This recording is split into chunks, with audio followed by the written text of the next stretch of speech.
The mountains had always been a place of silence, but that morning the silence was different.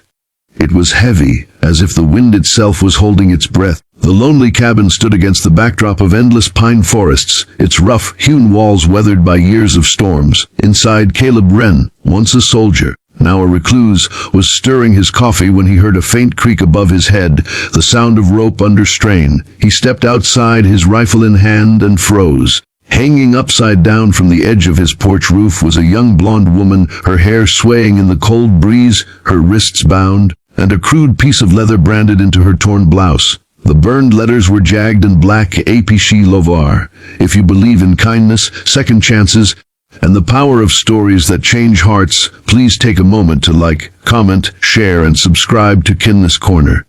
Your support helps keep these stories alive. Caleb's first thought was that someone wanted this woman dead.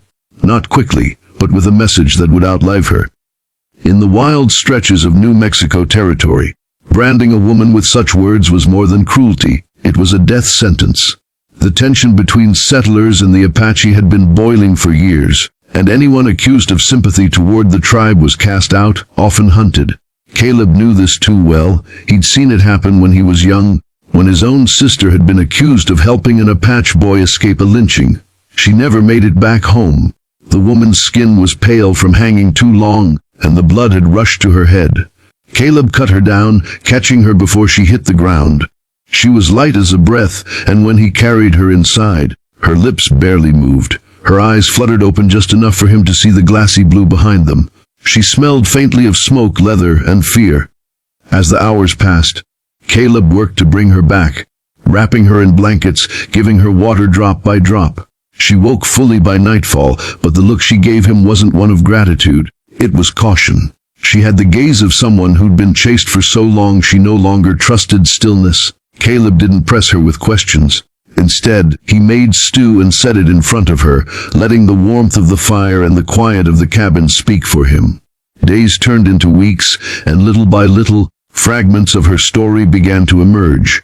Not through words, but through the way she would stiffen when she heard riders in the distance, or the way she would sit by the window at dusk, watching the tree line with clenched fists. She had been the daughter of a railroad foreman, raised in a town where the Apaches were called savages and treated like ghosts that stole cattle and children. But while others saw enemies, she saw people. She had once nursed a wounded Apache boy back to health in secret, giving him food and water until he could return to his people. That act had gone unnoticed for years, until someone found out. The branding had come from her own townsfolk. They had accused her of betraying her kind, of siding with the enemy. She had been tied, beaten, and dragged into the mountains as a warning to others. Her hanging from Caleb's roof was no accident. It was a cruel message meant for him as well. He had once served in the army units tasked with dealing with the Apache, but he had left in disgust after seeing the bloodshed. Those who wanted her dead also wanted to remind him that his past could still be used against him. Caleb knew keeping her was dangerous. Word would spread. Men would come, not to ask questions, but to kill. And yet each day he found himself more certain that he could not send her away. There was something unspoken between them, a shared understanding of what it meant to be marked by the cruelty of others. When the snow began to fall, the trouble came. 3 riders appeared on the trail, their coats dusted white, their rifles gleaming. They called out Caleb's name, demanding he hand her over. The woman stood behind the door, her fists trembling, her breath shallow.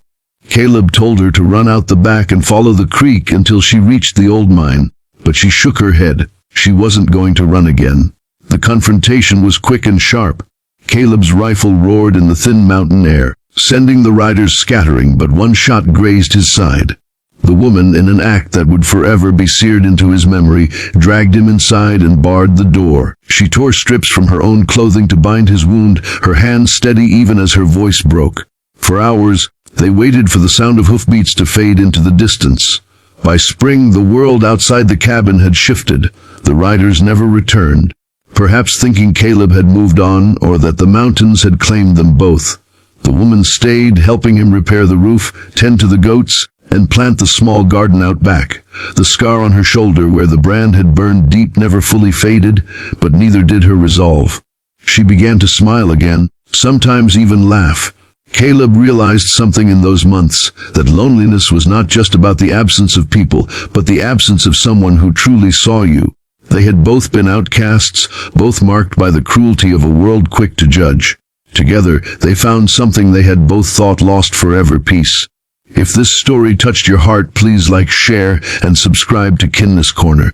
Every click helps us share more stories of courage, kindness, and second chances. And before you go, I have a special request. Tell me in the comments, have you ever stood by someone when the world turned against them? Your story might inspire someone else to do the same.